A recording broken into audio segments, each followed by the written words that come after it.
रहे होते हैं, लेकिन सोचते हैं कि कैसे फुर्सत मिले। कुछ वे होते हैं जिनके पास जितना समय मिला उतने में चमत्कार करके दिखाते हैं। अब सीधी सी बात तो ये है, जैसे जापानियों ने इस बात पर ध्यान दिया कि कूड़े और कचरे को भी उपयोग में लाओ, जो बेकार पड़ी हुई चीजें होती हैं उनसे भी कुछ बनाओ। ध्यानचंद ने जैसे एक व्यक्ति ने बेकार के चीज़ों से बहुत बड़ी चीज़ें बना दी। चंडीगढ़ में तो एक पूरा पार्क बना हुआ है, एक व्यक्ति का बनाया हुआ पार्क है। उसने कांच के टुकड़े, चूड़ियों के टुकड़े, टूटी साइकिल, टूटा कबाड़, उन सब को जोड़ जोड़ के इतना सुंदर बगीचा बना। चंडीगढ़ लोग जाते हैं तो उसका वो बगीचा देखने जरूर जाते हैं। एक आदमी क्या कुछ कर सकता है। उसने एक संदेश देने की कोशिश की है कि हर चीज़ काम आ सकती है, हर चीज़ से कुछ बनाया जा सकता है। तो जो लोग इस बात को समझते हैं तो वो अपने थोड़े से समय का भी बहुत अच्छा उपयोग करते हैं। और आदत बनानी होती है, ये आदत बनानी है कि बेकार समय नहीं जाने देना। जब आप मनोरंजन करना चाहते हैं, मनोरंजन करते करते भी कुछ कमाल करो। विश्राम करते करते भी आपके विश्राम का मतलब पूरी ऊर्जा ले सकें, भोजन में भी आप पूरा आनंद ले सकें, हर चीज़ में आप अपनी पैनी दृष्टि रखकर उसका बढ़िया उपयोग कर सकें। इस बात को बहुत ध्यान से हमें समझना चाहिए, क्योंकि मैं ज़्यादातर लोगों को ये देखता हूँ कि उनका जीवन जो चल रहा होता है बिना किसी योजना के चल रहा होता है। कुछ लोगों को मैं जानता हूँ, उनकी कुछ बातें मुझे बहुत अच्छी लगती हैं। बड़ा नाप तोल के बोलते हैं, नाप तोल के बात करते हैं, क्योंकि वो जानते हैं कि उनका समय बहुत कीमती है। तो दूसरे आदमी को भी वो अपना समय खराब नहीं करने देते। वो मनोरंजन भी करते हैं, वो हंसते बोलते भी हैं। और मुझे खुद उनसे बात करते समय इस बात का ध्यान रखना होता है कि अगर मैं उनसे बात करूंगा तो मैंने जो उनसे ये पूछना है, ये बातें करनी है, तो पहले से दिमाग में तैयार रहना चाहिए कि इतना ही समय दे पाएंगे। और वो बहुत खुश होते हैं, वो कहते हैं जब आपसे बात होती है हमको बहुत कुछ मिलता है। और मुझे भी ये ध्यान रहता है कि अगर थोड़ी देर भी बात करनी है तो निरर्थक बात ना हो, तो पहले से सोच समझ के। वो फोन फालतू नहीं होता उनका। इसलिए एक व्यक्ति कहां से चलकर कहां तक पहुंच गया। और कुछ वे हैं कि बेकार की बातें करने में पूरा समय लगा देंगे, मोहल्ले भर में अपना भी समय खराब करेंगे, दूसरों का भी खराब करते घूमते हैं। और कुछ लोगों को आपने देखा होगा कि अगर आप उनसे मिलने के लिए जाएं तो मिलते समय तो वो कम बात करते हैं, लेकिन फ़ोन पे बहुत बात करते हैं। इतनी बात करते हैं, इतना उनके पास फालतू समय। कुछ की आदत होती है ड्राइंग रूम में बैठकर कम बात करते हैं, जब सीढ़ियों से मेहमान जाने लग जाते हैं, उतरते हैं सीढ़ियों पर 1 घंटा बात करेंगे। गप्पे मारना, समय को बर्बाद करना, इसका मतलब यह है कि हमारी जिंदगी में कोई योजना नहीं है। आप एक बात सोचिए, आप सोच रहे होंगे समय की क्या है इतनी बड़ी बात हमने मान ली। समय क्या है? आपकी जिंदगी। समय क्या है? आपकी उम्र। समय क्या है? आपका अवसर। आपकी उम्र इतनी फालतू है, उसे कैसे भी आप बिता सकते हैं, कैसे भी गंवा सकते हैं। कोई भी आपकी उम्र का कुछ हिस्सा चुरा ले और बेकार कर दे गप्पों में। सोचिए, अगर मैं आपको 15 मिनट दे रहा हूं तो ये 15 मिनट नहीं दे रहा हूं, अगर 2 घंटे दे रहा हूं तो 2 घंटे नहीं दे रहा हूं। अपनी जिंदगी का बेहतरीन और कीमती 2 घंटे अपनी उम्र का हिस्सा आपको दे रहा हूं। अगर इसकी वैल्यू आप समझते हैं तो आदर करना जानोगे, और एक एक कहे हुए शब्द की भी महत्ता समझ में आएगी आपको। और जिनके पास बेकार समय खराब करने के लिए है, उनकी जिंदगी का कोई मूल्य नहीं होता। वो दूसरे की भी जिंदगी का कोई मूल्य नहीं समझते। इसलिए शुद्ध बुद्धि होने का मतलब यह है कि आप अपनी बुद्धि के अनुसार सबसे पहले अपने समय को ठीक करें, अपने अवसर को ठीक करें।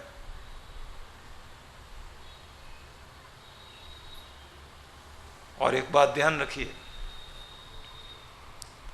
सर्दियों की गुनगुनाती धूप हाथों की हथेलियों में ठिठुरन को कम करते हुए जब आपको सुकून देती है, कितनी अच्छी लगती है। वैसी धूप की तरह जो आपके चेहरे पर खिले और दूसरों को भी खिला दे, उसी का नाम है मुस्कान। वो है परमात्मा का बहुत बड़ा उपहार। किसी को फूल भेंट करो ना करो, लेकिन मुस्कान के फूल जरूर भेंट करना। किसी को देखकर जब आप मुस्कुराते हैं तो इसका मतलब है हृदय से आप किसी का स्वागत कर रहे हैं। किसी को जब आप मुस्कुराकर सामने खड़े हो जाते हैं तो अपनेपन का एहसास दिलाते हैं। और किसी के साथ जब आप मुस्कुराहट से भरपूर होकर खड़े होते हैं तो लगता है जिंदगी खिल रही है और जिंदगी दूसरों को खिला देना चाहती है। जब आप कहीं भी किसी के साथ मुस्कुरा रहे होते हैं तो ऐसा लगता है कि बात शब्दों की नहीं, बात दिलों की है। कोई लोग अपनेपन से खड़े हैं।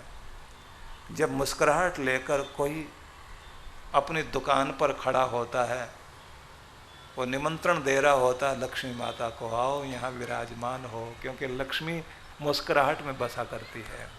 मुस्कुराहट जब भी आपके हृदय में खेलती है, संगीत बनकर होठों पर ठिरका करती है।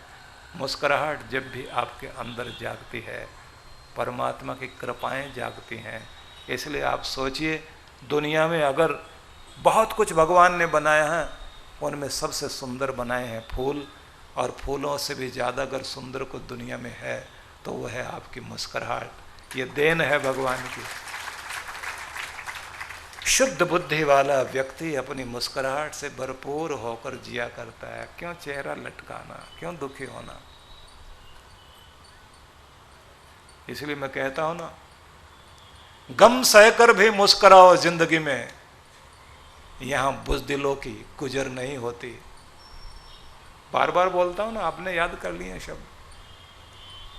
तो उसका मतलब सीधा इतना ही है कि गमों की आंधियों के बीच मुस्कुराहट का दिया जगाते चलो, और जिसे वो जगाना आ गया और संभालना आ गया, उसको जीना आ गया। शुद्ध बुद्धि जिसके पास है, उस व्यक्ति के जीने का अंदाज निराला होता है। कृष्ण यही समझा रहे हैं। बुद्धि को विशुद्ध करने के बाद धैर्य पूर्वक धीरज के साथ धीरे धीरे धीरे धीरे मन को कब्जे में लो, मन की चंचलता को साधो, उसको एक लक्ष्य में, एक टारगेट की तरफ ले जाने की चेष्टा करो। मन को प्रशिक्षण दो, उसे लक्ष्य समझाओ। सारी ऊर्जा एक दिशा में जब बहने लग जाएगी, उस दिन आप अपने आप को ऊंचा उठाने का प्रयत्न शुरू कर दोगे। जब आपकी जिंदगी में वो क्षण आ जाए कि आपका मन आपके कंट्रोल में आने लग जाए, आपकी इच्छाएं आपको नचाएं नहीं, बल्कि इच्छा शक्ति आपकी आपके लक्ष्य की तरफ जाने लग जाए, विल पावर आपके टारगेट की ओर बढ़ने लग जाए, समझना कुछ भी मुश्किल नहीं है दुनिया में, कुछ भी कठिन नहीं है दुनिया में, सब कुछ आप संभव कर लोगे। तो शुद्ध बुद्धि, नियंत्रित मन और इंद्रियों की तृप्ति के लिए विषयों की तरफ हमारी ऊर्जा जो दौड़ रही है, उस सब को संभालने की चेष्टा। अंदर की ऊर्जा विस्फोट करके इंद्रियों के विषयों की तरफ दौड़ती है, और उस समय खुद की अक्ल ठिकाने नहीं रहती। देखते ही हैं आप लोग, स्वाद के वश में मछलियां गिरफ्तार होती हैं, जाल में फंसती हैं।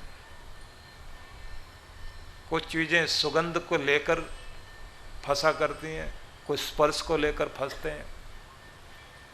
हिरन धुन को, ध्वनि को सुनकर प्रभावित हो जाता है।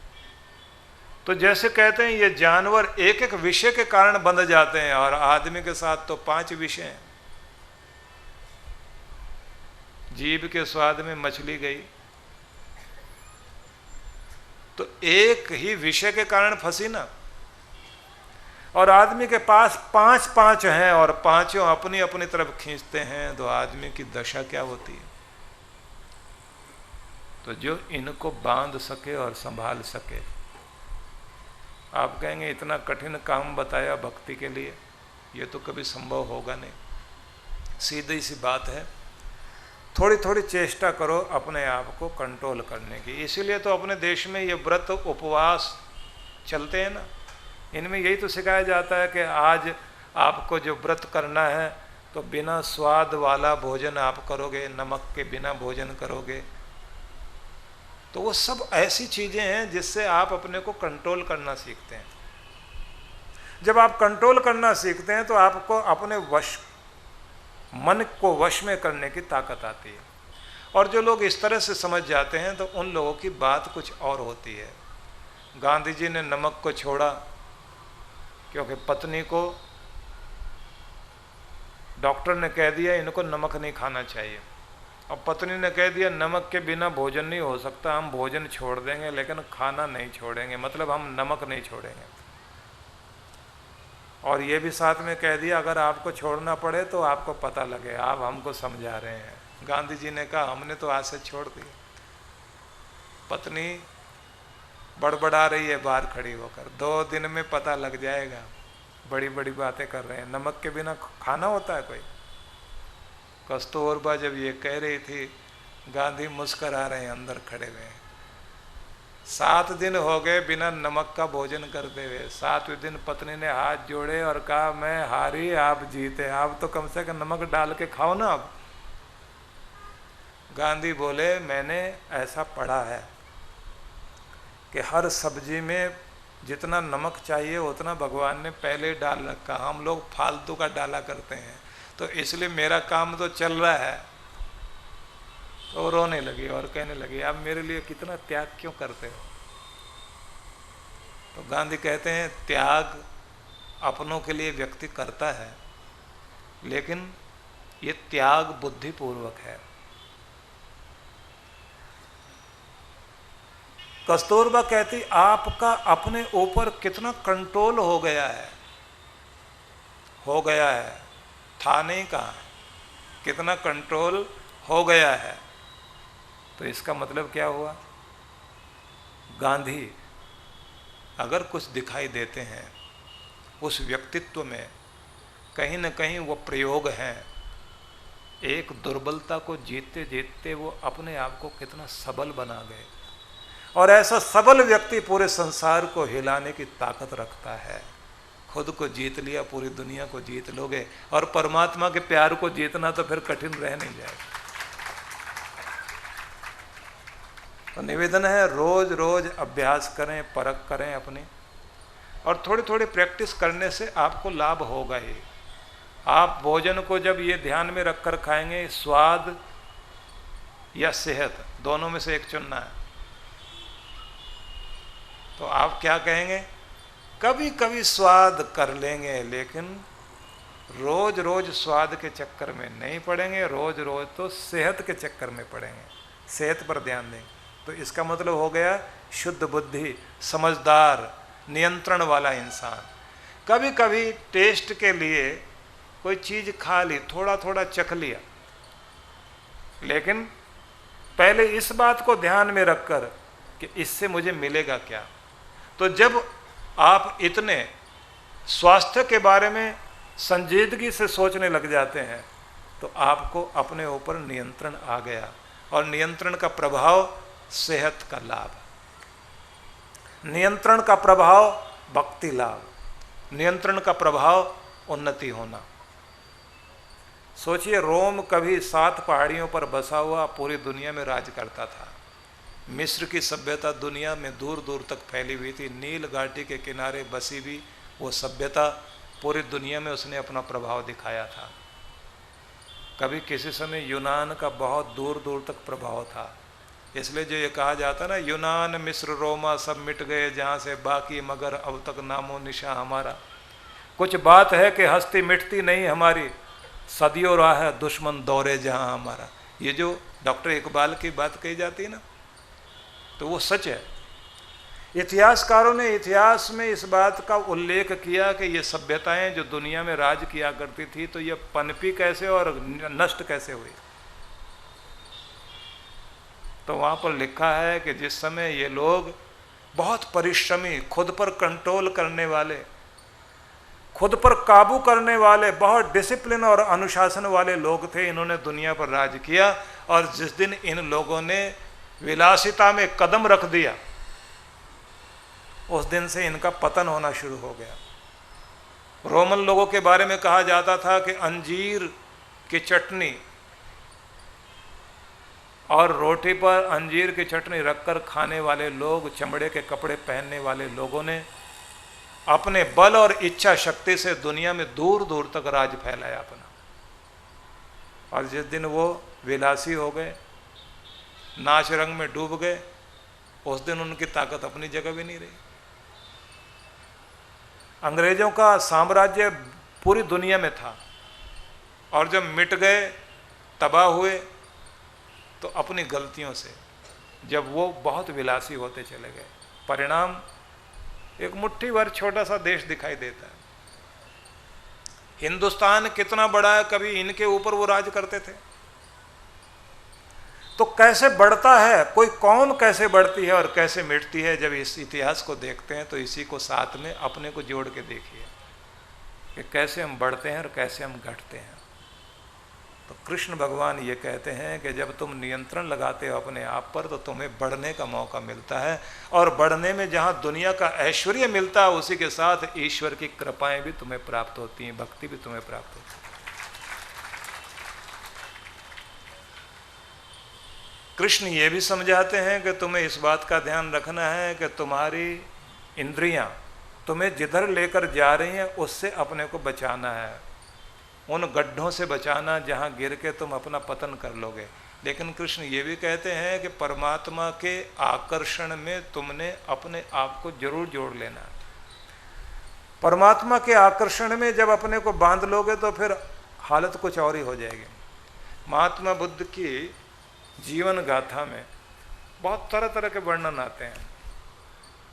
एक वर्णन आता है अनाथ पिंडक का। एक बहुत रईस व्यक्ति था, बहुत धनपति व्यक्ति था,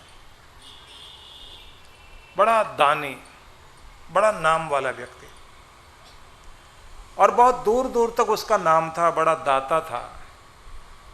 लेकिन उसको एक ही आवाज़ सुनाई देती थी, पैसा पैसा पैसा। वो कहता था पैसा कमाओ, पैसा जिंदगी है, पैसा मान सम्मान है, पैसे के कारण ही चमक दमक है, पैसे के कारण दुनिया तुम्हें पूछेगी, और पैसा है तो आप देखिए कि भगवान का मंदिर भी बढ़िया बना लोगे, और बड़े बड़े साधु संत भी रोज़ पास में आके अच्छी अच्छी ज्ञान की बातें सुनाते रहेंगे।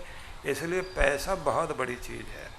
उसको कोई पैसे की बात सुनाता था तो उसे बहुत अच्छी लगती थी, और कोई भी आदमी आकर पैसा नष्ट हो गया इस तरह की बात करे तो उसको पसंद नहीं आता था, और कोई वैराग्य की बात सुनाए तो उसे लगता था बहुत बेकार का आदमी है। तो ऐसे उस अनाथ पिंडक को एक दिन किसी ने कहा, पूरा नगर भागा हुआ जा रहा, काम धंधा छोड़ के, अमीर गरीब सब के सब गर्मी सर्दी का ध्यान छोड़ के एक ही जगह भागा जा रहा है। बोले वो कौन सी जगह? बोले अपने गांव में, शहर में एक महात्मा जी आए हैं, महात्मा बुद्ध। राजा के बेटे थे, सारी दौलत औलत छोड़ के। बोले ये क्या बात हुई, दौलत छोड़ के आ गए? बोले हाँ, सब कुछ छोड़ के आ गए। करते क्या हैं, लोगों से कुछ लेते हैं क्या? बोले लेते नहीं, बिल्कुल। कोई चार्ज करते हैं, फीस वीस रखी हुई है कुछ? बोले बिल्कुल नहीं रखी हुई। अच्छा, लोग वहाँ जाते हैं तो न जाने वो क्या कहते हैं, हर व्यक्ति पर जादू जैसा असर होता है। हर एक को ऐसा लगता है जैसे मेरे दिल की बात कह रहे हैं। ऐसा लगता है कि बरसों से जो सुनना चाहते थे वो आज कोई अपना वही कुछ कह रहा है।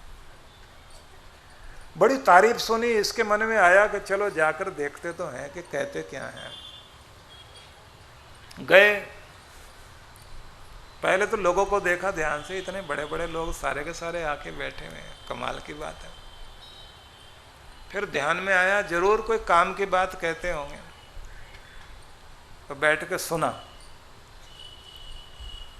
सुनने के बाद उनको समझ में आया ये आदमी ऐसा है कि अगर मेरा बेटा यहाँ आए उसे बहुत अच्छा समझा सकता है।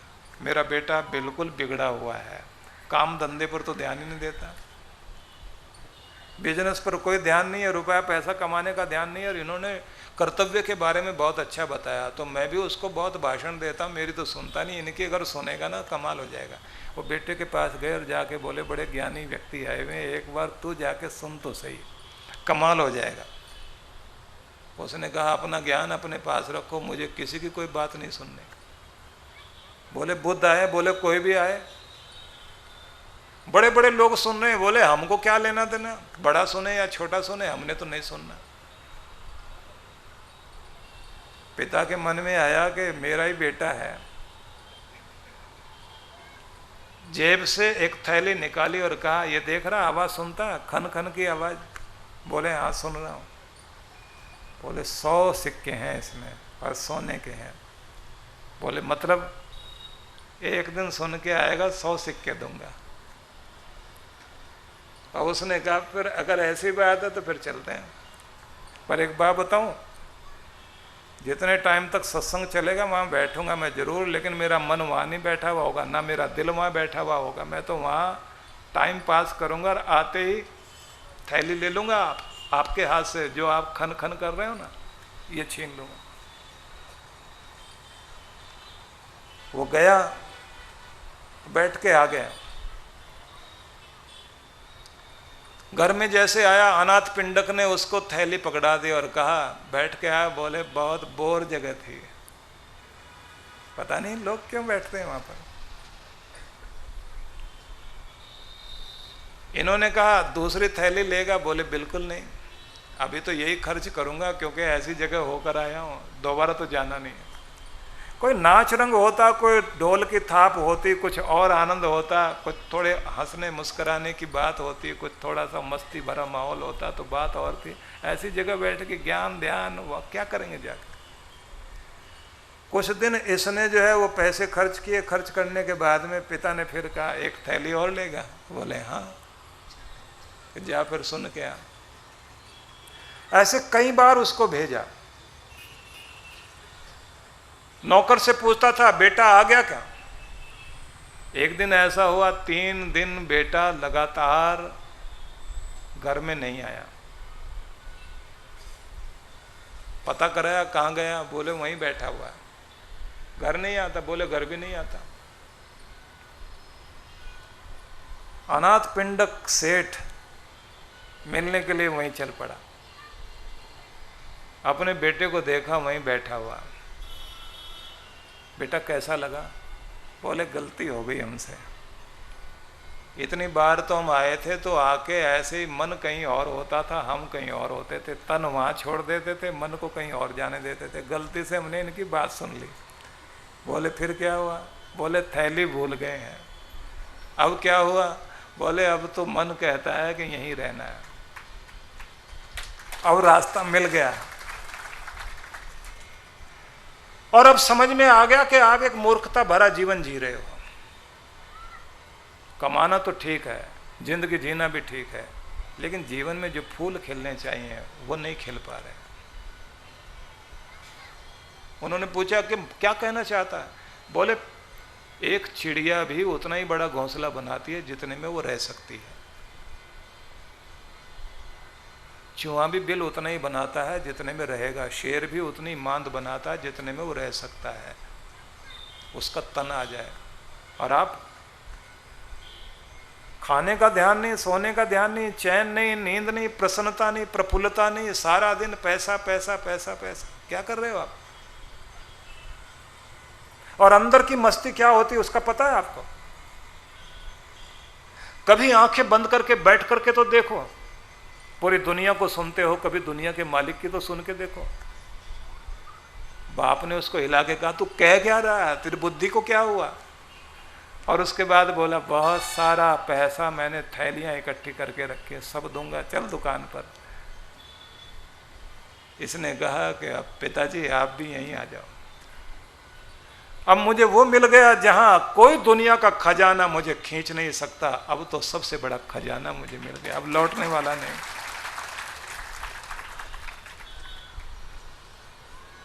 कहते हैं अनाथ पिंडक ने उसके बाद कहा, मैं बेटे को सिखा रहा था, आज बेटे ने मुझे सिखा दिया, आज मेरे बच्चे ने मुझे रास्ता दिखा दिया, इस किनारे से उस किनारे तक जाने का रास्ता दिखा दिया। सच में वो हिलोर जब भक्ति की जागे अद्भुत होती है। कभी कभी उस हिलोर में आनंदित होने की कोशिश करो।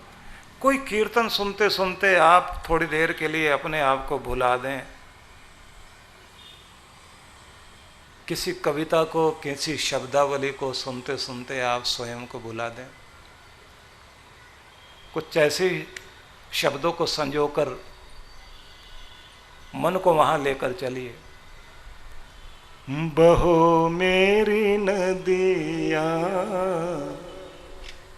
बहो धीरे धीरे, बहो भाव निर्झल बहो धीरे धीरे, बहो मेरी नदिया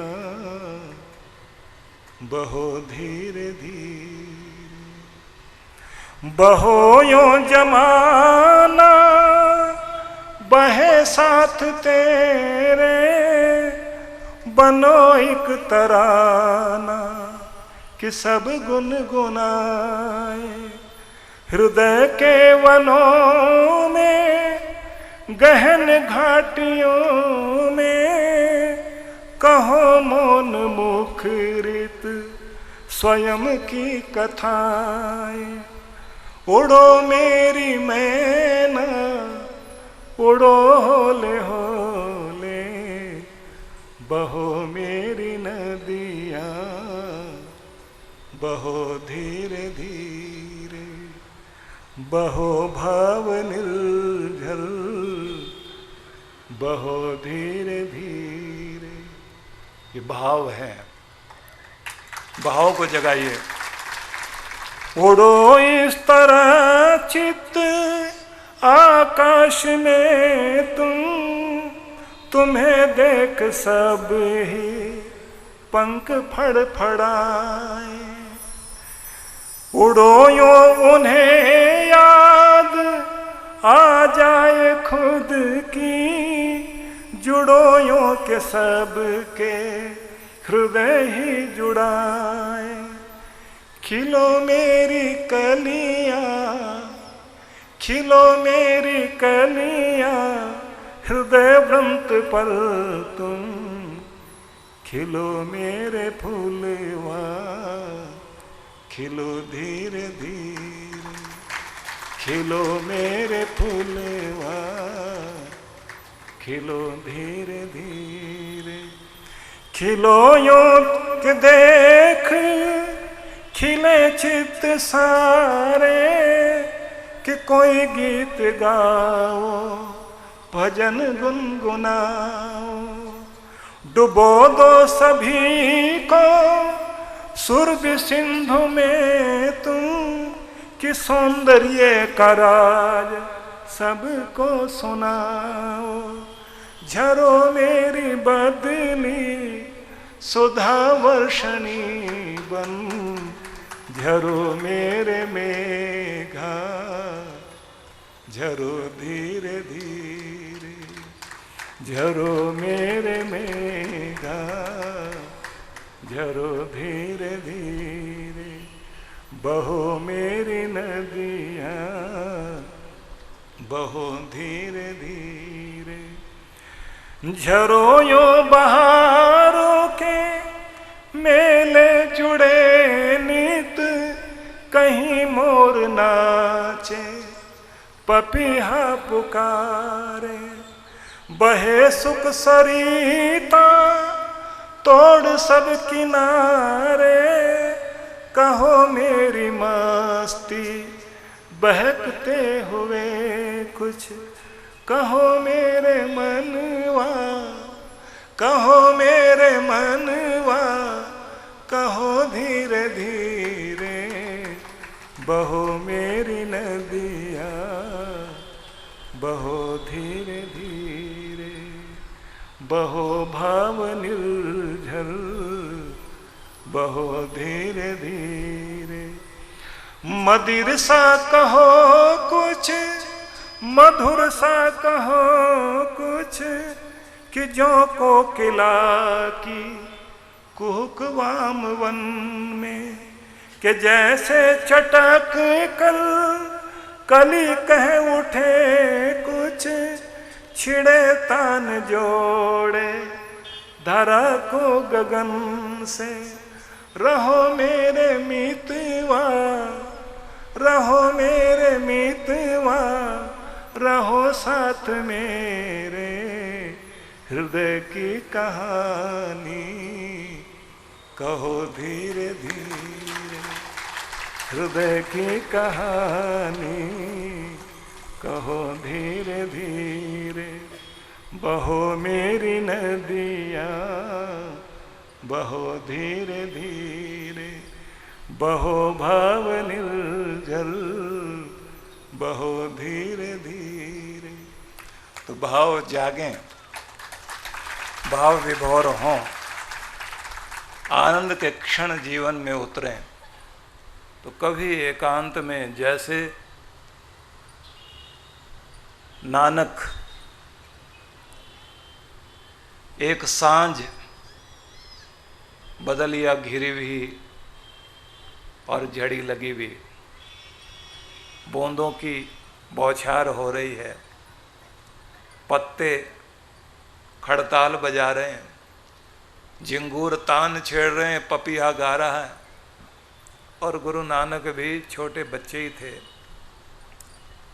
गाने बैठ गए, गाते जाएं गाते जाएं गाते जाएं। रात आधी बीत गई, माँ उठकर आई, आकर बोली, बेटा जी रात बहुत हो गई, अब तो गाना बंद करो, किस मस्ती में डूब गए हो। तो इन्होंने कहा, माँ ना तो बादलों ने गीत बंद किए हैं, ना हवाओं ने तान छेड़ने में कमी छोड़ी है, और न पूरी सृष्टि का नर्तन बंद हुआ है। आज तो परमात्मा ही उतर आया है पूरी सृष्टि में, जब वो गा रहा है तो मैं क्यों बंद कर दूं गाना। भक्ति में जब आपका हृदय इस तरह गाने लग जाए, झूमने लग जाए, भक्ति जब आपके अंदर मस्ती बनकर उतरने लग जाए, तब ये सवाल तो उठता ही नहीं कि मन लगता है या नहीं लगता। मन तो अपने आप लगता है, अपने आप मन लगेगा, लेकिन वो तान छेड़ो तो सही। लोग कहते हैं कि क्या करें, चिंता पीछा नहीं छोड़ती। तो भाई जब तक श्वास है तब तक आस भी है, और जब तक आस है तब तक फिर चिंता दुख परेशानियां भी हैं, वो तो रहेंगे। उन्होंने तो आपको छोड़ना नहीं है, तो वो भी रहे, हम भी रहेंगे। वो टीचर ने, इंस्पेक्टर ने जब पूछा कि तुम्हारे पूरे स्कूल का इंस्पेक्शन हमने कर लिया, तुम्हारे बच्चे तो खूब शोर मचा रहे हैं, पूरी क्लास सिर पर उठा रखी है, ये लोग तो तुम्हारी परवाह ही नहीं करते। बोले मैं ही कौन सा इनकी परवाह करता हूँ। तो भाई सीधी सी बात है, दुनिया आपकी परवाह नहीं करती, आप क्यों परवाह करते हो? क्यों इसके चक्कर में पड़ रहे हो? अपनी मस्ती में डूबो और अपना आनंद मनाओ, और अपने भगवान के आनंद में डूबने की कोशिश करो। ये तो दुनिया ऐसे चलती रहेगी, इस दुनिया में रोना हंसना जारी रहेगा। यहाँ मस्ती के गीत भी चलते रहेंगे और रुदन के गीत भी चलते रहेंगे। ये संसार तो ऐसा रहेगा ही रहेगा, लेकिन आप अपनी मस्ती को कम मत होने दो। तो कृष्ण ये समझाते हैं कि एकांत को छोड़ना नहीं, कुछ क्षण निकालो जब आप एकांत में बैठ सको। एकांत में जब आप बैठेंगे तो अपने से बात करना और जो अपना है उससे भी बात करना। अपने से बात करनी खुद से, और अपने से जो अपना है उससे भी बात करनी है। अपने से जो अपना है उससे बात करो अकेले में बैठकर। अपना है परमात्मा, उससे बातचीत करो, उसके लिए गाओ, उसके लिए गुनगुनाओ। भूल जाओ कोई भी अच्छी अच्छी चीज़ें दुनिया भर की, आप अच्छी कविताएं, अच्छे भजन, अच्छे गीत अपने पास रखो, अकेले बैठकर गुनगुनाओ। देखो तो सही एक एक शब्द में कितनी मस्ती छिपी पड़ी है, एक एक शब्द में क्या बहार उतरती है हृदय के अंदर। उन सब के साथ थोड़ी देर बैठिए, एकांत आपको ऊंचा उठाएगा। थोड़ा सा प्राणायाम, थोड़ा सा ध्यान साथ साथ जोड़ने की कोशिश कीजिए। और कुछ बातें आपको और मैं बता रहा हूँ, जो एक टेक्निक बता रहा हूँ, तकनीकी ज्ञान दे रहा हूँ भक्ति का, उसमें मैं आपको कुछ बातें बता रहा हूँ, वो थोड़ी भाव दशा से अलग हट करके समझने की बात है। आसन अपना एक जरूर रखिए, अपनी एक माला रखिए, एक निश्चित समय पर बैठने की आदत डालिए। याद हो जाएगा ना, जल्दी जल्दी बोल रहा हूँ, धीरे धीरे बताता हूँ। अच्छा, एक आसन अपना पक्का रखो, एक आसन आपका ही हो जिसमें आप बैठा करें, और एक माला आपकी हो जो आप ही जपा करें, और एक आसन पर स्थिर होकर 20 मिनट की प्रैक्टिस करो। कम से कम 20 मिनट तो जरूर बैठ सको। पूजा के वस्त्र भी अलग रखो, एक ही समय में बैठने की आदत बनाओ। भक्ति में जाने से पहले मूड बनाओ।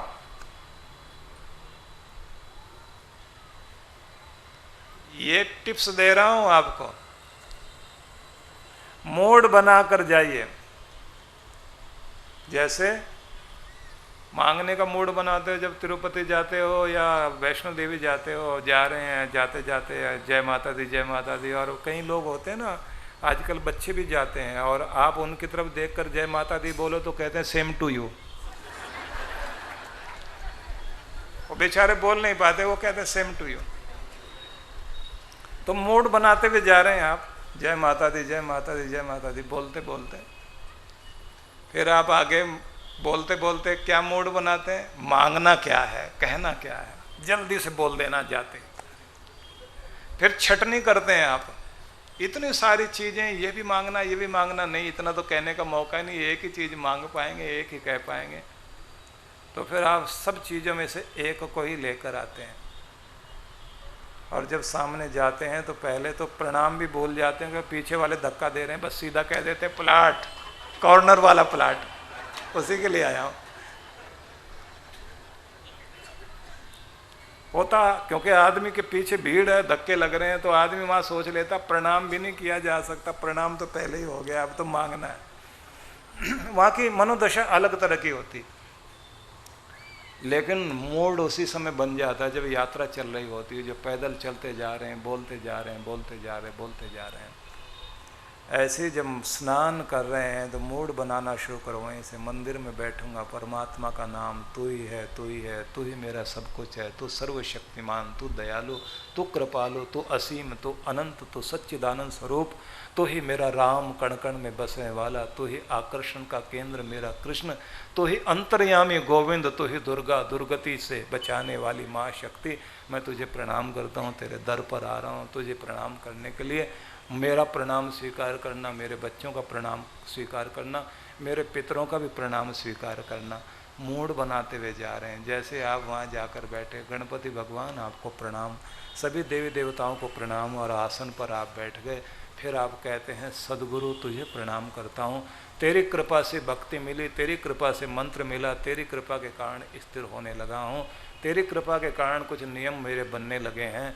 आशीर्वाद देना, धर्म का वरदान देना, मेरा मन चरणों में टिके भगवान के, और मेरे सद्गुरु तेरा हाथ सदा मेरे सिर पर हो और मेरा माथा हमेशा तेरे चरणों में रहे।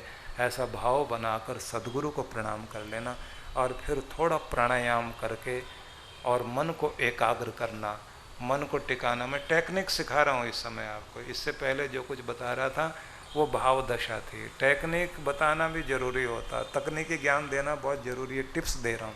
जैसे आप बैठ गए और आपने प्रार्थना की और अब आप जाप कर रहे हैं, माला ली हाथ में, माला हाथ में ली, तो अगर आप राम का नाम जपते हैं तो आपकी श्रद्धा राम जी पर है, तो श्री राम जो भी आप जपते हैं वो जपने शुरू कीजिए। लेकिन उससे पहले माला को पानी में भिगोकर छींटा लगाकर दोनों आँखों पर लगाना और कहना, ये वो माला सीढ़ी है जो तेरे दर तक लेकर जाती है। सर आँखों पर रखकर तेरी ओर चल रहा हूँ, सिर्फ तेरी ओर। नाम जपने से पहले कह देना, तुझसे बड़ा कोई नहीं और तेरे नाम से बढ़कर कुछ भी मेरा हितैषी नहीं। यही है वो, इस लोक से उस लोक तक मुझे लेकर जाएगा। तेरे नाम का सहारा ले रहा हूँ, तू ही है, तू ही है, तू ही है। श्री राम श्री राम श्री राम श्री राम। अब शुरू कर लेना। ध्यान रखना, ये वाली उंगली नहीं लगानी, ये तो माल गिनने के लिए होती है। माला के लिए बीच की 2 उंगलियां चाहिए, इन्हीं से आप नाम जपना शुरू करेंगे। जैसे आप अपनी माला पूरी कर लेंगे, फिर से आँखों पर, दोनों आँखों पर लगाना और अपनी गोमुखी के अंदर रखकर बांध के उसे रख दीजिए और मत्था टेक लीजिए, प्रणाम कर लीजिए। फिर थोड़ी सी प्रार्थना, जो अपने दिल की बात कहनी है। और सब चीज़ें तो ठीक हो गई, भगवान तेरा सहारा शक्ति जरूर चाहिए। कुछ कुछ उलझने ज़िंदगी में अभी भी हैं, उन सब के पार जा सकें तो तू कृपा कर देना भगवान। मैं भी हिम्मत करूं, थोड़ा तेरा भी आशीर्वाद हो। कुछ नन्हे हाथ मेरे और सशक्त हाथ तेरे, बाप बेटे दोनों के हाथ लग जाएं, कोई काम कैसे पूरा नहीं होगा भगवान। तो मांग लो उससे, जो मांगना है मांग लो। सभी देव देवताओं को प्रणाम कर लेना, सदगुरु का चित्र है उधर जाकर मत्था टेक लेना। विधियां जब मंत्र दिया जाता है उस समय हम लोग बताते हैं, और बिल्कुल इस कोशिश में रहते हैं कि हर एक व्यक्ति का मन जुड़ सके और भक्ति उसकी पूरी हो सके। इस बात के लिए जो टेक्निक बताते हैं उसका पूरा प्रयोग आप जीवन में करें, निश्चित रूप से आपका कल्याण होगा। तो कृष्ण भगवान तो ये कहते हैं कि मन को, वाणी को, शरीर को आप नियंत्रित करो, प्रशिक्षण दो और दुनिया से थोड़ा उपराम हो, ऊपर उठने की आदत बनाओ। दुनिया के बीच में रहकर आनंद नहीं ले सकते आप, दुनिया के किनारे पर बैठकर आनंद ले सकते हो। जैसे कि एक मक्खी शहद या चाशनी के किनारे बैठकर ही स्वाद लेती है। अगर वो लालच में ज़्यादा आगे चली गई तो पंख उसी में फंस जाएंगे और मरेगी। आदमी जो है किनारे पर बैठकर दुनिया का आनंद ले सकता, अगर उसमें ज़्यादा आगे जाएगा तो पंख फंस जाएंगे, उड़ान रुक जाएगी और उसी से उसकी मौत होती है, मतलब उसी में घिर के मर जाता है। तो विरक्त होने का मतलब है किनारे पर बैठकर जीना, उड़ान लेकर जीना। एक ही क्षण में कह दिया जाए कि आओ बस आज ये सब कुछ छोड़ना है, तो छोड़ने के लिए तैयार हो जाए आदमी, क्योंकि छुड़ाने वाली ताकत बहुत बड़ी है। हम ना भी चाहें तो वो जब छुड़ाने पर आएगा तो छोड़ना पड़ेगा सब। तो मैं ये आशा करता हूँ जो मैंने आपसे कहा उस पर आप विचार करेंगे, क्योंकि विषय ऐसे हैं इन पर जितना भी हम कह दें उतना ही कम है, कहीं ना कहीं तो रुकना ही होता है। और आप ये भी देख रहे हैं कि हमारे हाथों से घड़ी समय को लेकर आगे बढ़ती जा रही है और हमारे पास दिन बचे हैं 2, कल और परसों। और कल का विषय भी मुझे अभी बता दिया जाए कि कल क्या है, क्योंकि यहीं आके मुझे ध्यान आया जब आपने बोला। तो जो विषय है वो आप लोग सुन लेंगे और उससे पहले एक भजन हम लोग गुनगुनाएंगे। पहले विषय सुन लीजिए, मैं उसके बारे में कुछ बोल दूंगा आपको।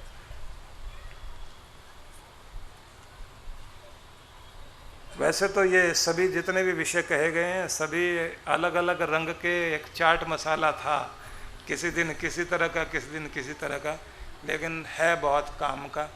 और अभी जो है ये तो आपके लिए चाट मसाला नहीं, ये तो अमृत है, इसे तो आपने अपना ही लेना है। जिज्ञासा और समाधान। कल है जिज्ञासा समाधान मॉर्निंग में, मतलब प्रश्नोत्तर। तो उसका तरीका क्या है? अपने अपने सवाल लिख लीजिए और लिखकर आप कल ही ले आओ और इनके सामने दे दीजिए। अपने बाटी जी एक माइक पकड़ लेंगे, एक मैं पकड़ लूँगा, दोनों के दोनों बोलेंगे। ये कम बोलेंगे, मुझे ज़्यादा बोलना पड़ेगा। तो आप अपने सवाल इनको दे देना उसी समय, और जो भी आप पूछना चाहते हैं।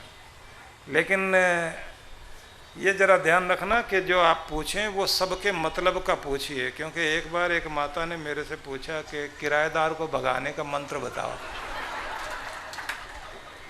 तो मैंने कहा आपने कोई चेष्टा की है क्या? बोले हाँ, मैंने तो अपनी तरफ से कोई कसर नहीं छोड़ी है। मैंने कहा क्या क्या किया?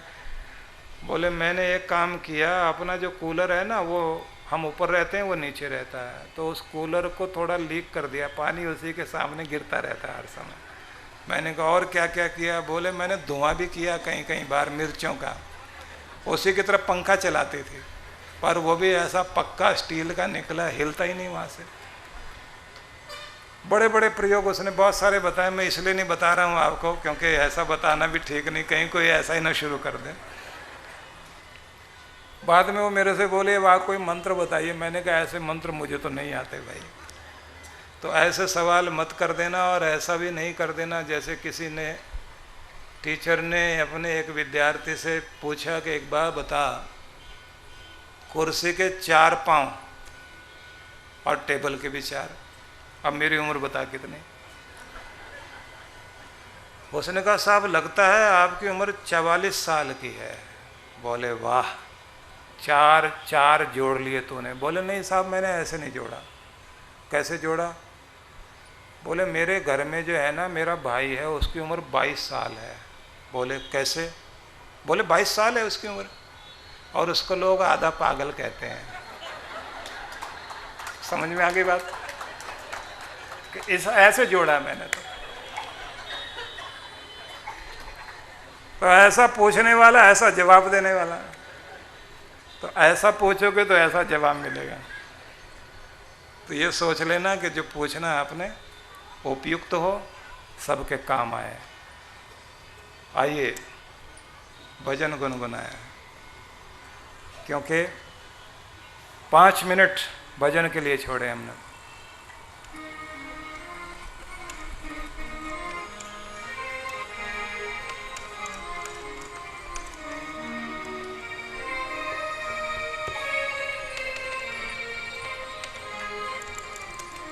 ना ये तेरा ना ये मेरा मंदिर है भगवान का। ना ये तेरा ना ये मेरा मंदिर है भगवान। पानी उसका, पानी उसका, भूमि उसकी, सब कुछ उसी महान का। ना ये तेरा ना ये मेरा मंदिर है भगवान। ना ये तेरा ना ये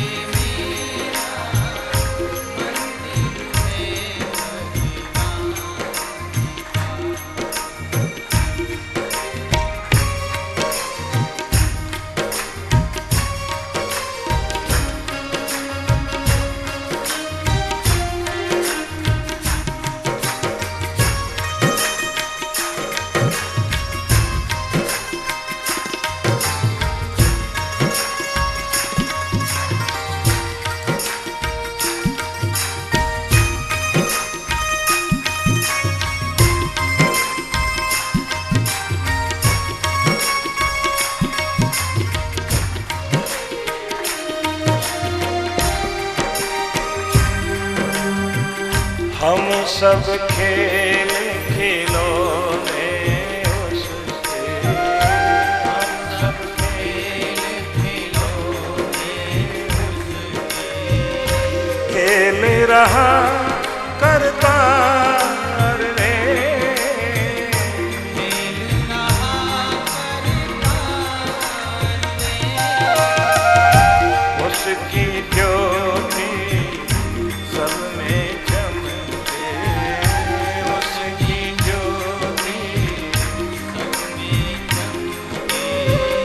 सब में उसी का है प्यार रे।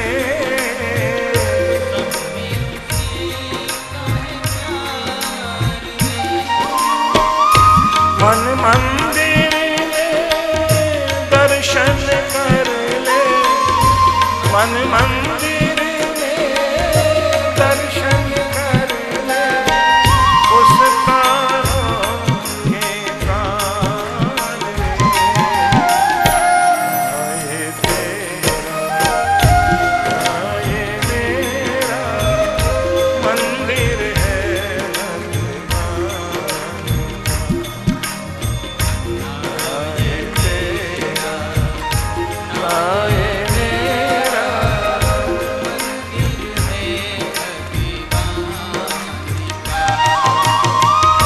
पानी उसका भूमि उसकी, पानी उसका भूमि उसकी, सब कुछ उसी महान का।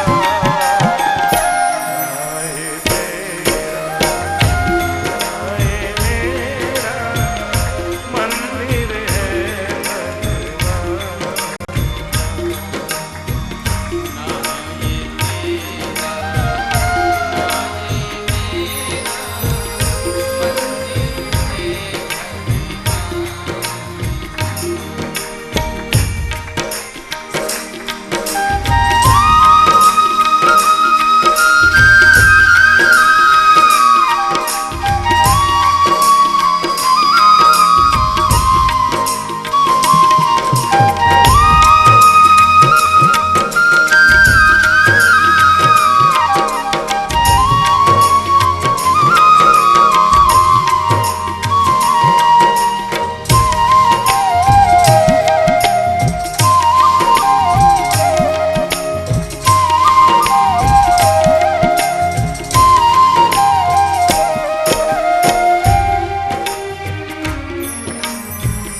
कौन है ऊंचा कौन है नीचा, कौन है ऊंचा कौन है नीचा, सब है एक समान रे, सब है एक समान रे।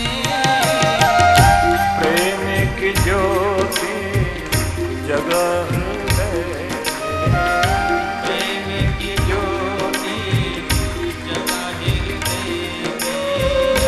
सब में प्रभु पहचान रे, सब में प्रभु पहचान रे।